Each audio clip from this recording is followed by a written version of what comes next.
আসসালামু আলাইকুম ওয়া রাহমাতুল্লাহ। সুপ্রিয় দর্শক মণ্ডলী, আশা করি আপনারা সবাই ভালো আছেন।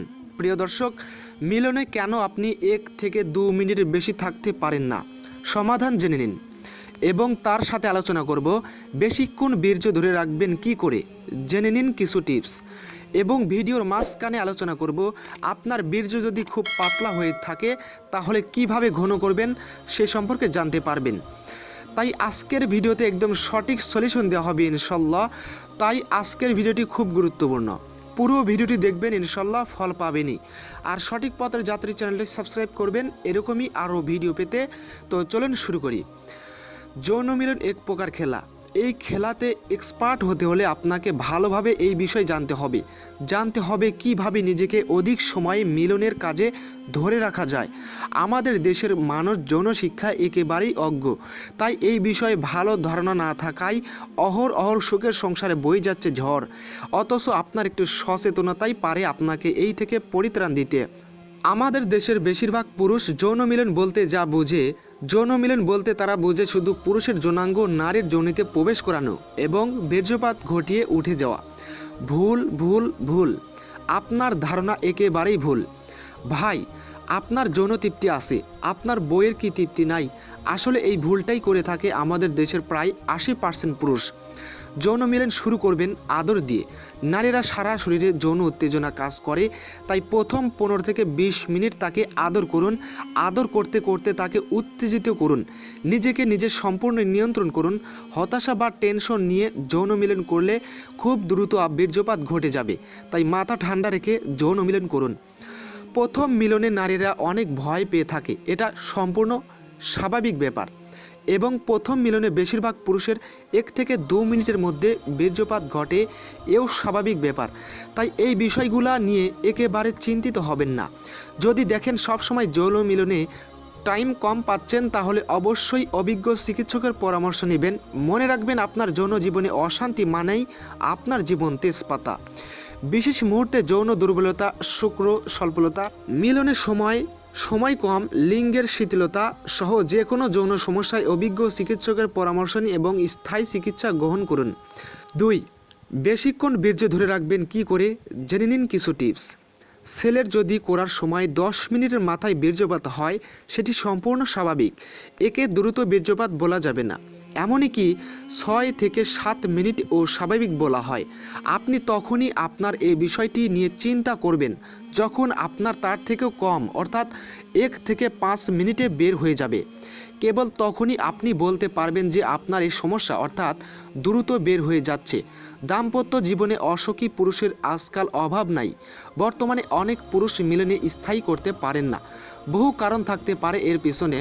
যৌন মিলন নিয়ে যারা মানসিকভাবে দুর্বলতা পাবেন তাদের জন্য আজ কিছু টিপ দিচ্ছি। আশা করি আপনার যৌন জীবনের জন্য টিপসগুলো অদ্বিতীয়। প্রথম সব মানুষের ক্ষেত্রেই অনভিজ্ঞতা, লজ্জা, নিজের উত্তেজনাকে নিয়ন্ত্রণ করতে না পারা ইত্যাদির কারণে এমনটা হতে পারে। চিন্তার কিছু নেই, সময় নিন, তাড়াহুড়া করে মিলিত হবেন না। এই মুহূর্তে আপনার চিকিৎসকের কাছে যাবার প্রয়োজন নেই বলেই মনে হয়। বিভিন্ন বিজ্ঞাপন দেখে বিভ্রান্ত হবেন না। আপনার যে সমস্যা সেটা খুব স্বাভাবিক, চিন্তার কোনো কারণ নেই। মূল আলোচনার আগে আরও একটি প্রচলিত ধারণার কথা বলা যাক। অনেক মানুষই আছেন যারা মনে করেন তার অধিকাংশ সমস্যার কারণ মাস্টারবেশন। এটি ভুল ধারণা। মাস্টারবেশন বা হস্তমৈথুন সম্পূর্ণ স্বাভাবিক একটি ব্যাপার। অতিরিক্ত না করলে এতে আপনার কোনো দিক দিয়েই কোনো ক্ষতি হবার চান্স নেই। এই কথাটি বলার কারণ খুবই সরল, কারণ অনেকেই মনে করেন তার দ্রুত বীর্যপাতের আসল কারণ সে অনেক মাস্টারবেট করে। এখানে একটি থিওরি আছে, বোঝানোর চেষ্টা করছি। ধরুন আপনি বাথরুমে গেলেন মাস্টারবেশন করতে, আপনি যদি 20 মিনিট ধরে করেন তাহলে অবশ্যই আপনার বাসা থেকে ডাকাডাকি হবে, না হলেও আপনার অবচেতন মনই আপনাকে তাড়া দেবে। এজন্য যাই হয় তাই হলো, অবচেতনভাবেই ছেলেরা মাস্টারবেট করতে করতে দ্রুত কিভাবে বের করে যায় সেটা শিখে ফেলে। প্রিয় দর্শক, একটু মন দিয়ে কথাগুলো শুনবেন যে ছেলেরা মাস্টারবেট করতে করতে কিভাবে দ্রুত বের করে যায় সেটা শিখে ফেলে। পরে সেক্স করার সময় মনের অজান্তেই হয়তো পেনিসের তার সেই স্পেশাল জায়গা থেকে অথবা তার এই বিশেষ স্টাইল সে ধরে ফেলে, ফলে তাড়াতাড়ি বের হয়ে যায়। যাদের আসলে দ্রুত বের হয়ে যায় তারা কি করবেন? কারণ অবশ্যই আপনার গার্লফ্রেন্ড বা ওয়াইফ আপনার পেনিস মুখে নিল আর আপনার বের হয়ে গেল কিছু করার আগেই, অথবা ধরলো আপনার পেনিস সাথে সাথে বের হয়ে গেল, অথবা আপনার গার্লফ্রেন্ড বা পার্টনার হয়তো উত্তেজক কিছু করলো আপনার সাথে, তখনও বের হয়ে গেল। এগুলো হলো সমস্যা। সলিউশনে যাই এবার আমরা।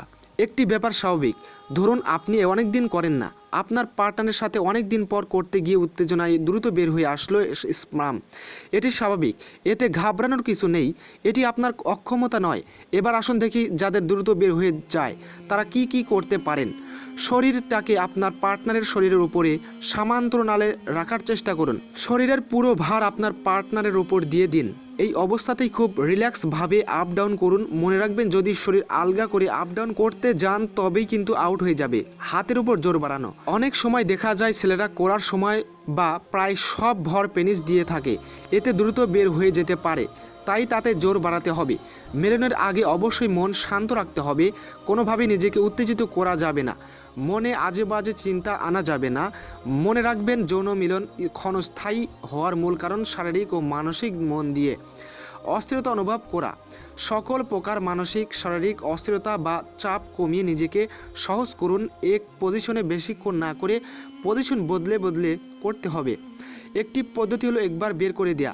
আপনি আপনার স্পাম পার্টনারকে দেখিয়ে তার গায়ে অথবা অন্য কোথাও সেক্সের আগেই বের করুন একবার, সে হর্নি হবে দেখে। এবার পেনিসটা ভালো মতো পানি দিয়ে ধুন। এবার 2 মিনিট ব্রেক, এর পর আস্তে আস্তে আবার কিসিং শুরু করুন। 15 মিনিটের মাথায় আবার ঢুকাতে সক্ষম হবার কথা। কন্ডোম ব্যবহার করবেন, কারণ কন্ডোম ব্যবহার করলে বীর্যপাত দেরিতে হয়। কন্ডোম ইউজ করলে পুরুষাঙ্গের শিরশির ভাব কম হয়, যার কারণে দ্রুত বীর্যপাত হতে দেরি হয়।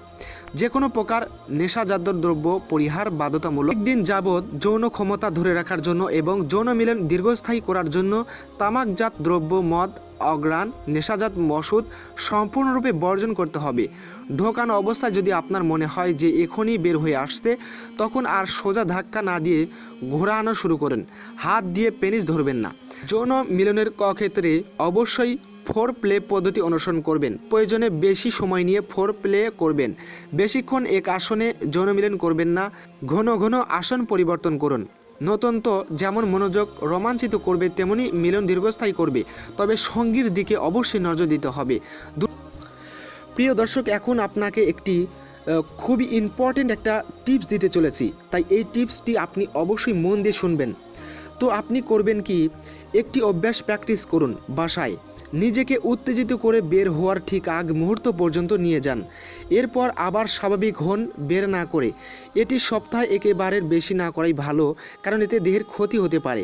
যৌন মিলনকালে সঙ্গীর আধিপত্যে কখনো লজ্জাবোধ করবেন না। প্রিয় দর্শক মণ্ডলী, আরও কিছু দরকারি টিপস জেনে রাখুন। যেমন যাদের বীর্য খুব পাতলা এবং পানির মতো, তাদের জন্য আরও কিছু টিপস, তাই দেখতে থাকুন। কথাগুলো খুবই গুরুত্বপূর্ণ, মন দিয়ে শুনুন। সাধারণত বীর্য পাতলা হলে বাচ্চা জন্মদানে কোনো সমস্যা হয় না।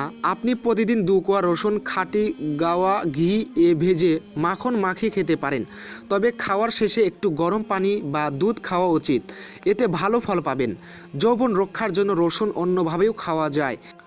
কাঁচা আমলকির রস 2 বা 1 চামচ নিয়ে তার সঙ্গে 1 বা 2 কোয়া রসুন বাটা খাওয়া যায়, এতে স্ত্রী উভয়ের যৌবন দীর্ঘস্থায়ী হয়। রসুন খাওয়ার ফলে বীর্য ঘন হয় এবং জনশক্তি বর্ধক হিসেবে কাজ করে। বীর্য ঘন করার প্রাকৃতিক উপায় হলো মধু। প্রতিদিন সকালে ও রাতের বেলা 1 চামচ করে খাবেন, এতে আপনার বীর্য ঘন হবে এবং জনশক্তি বৃদ্ধিতে সহায়ক। নিয়মিত পুষ্টিকর খাবার খেলে এমনিতেই পুরুষের বীর্য ঘন হয়ে থাকে, যেমন প্রতিদিন দুধ, ডিম, মধু গ্রহণ করলে সাধারণত আরও কোনো কিছুরই দরকার পড়ে না। গরুর মাংস খেতে পারেন। গরুর গোশত বীর্য ঘন করে বীর্য বৃদ্ধিতে উপকারী। নিয়মিতভাবে পুষ্টিকর খাবার খান। কালো জিরা, কাঁচা ছোলা, কাঁচা বাদাম খান।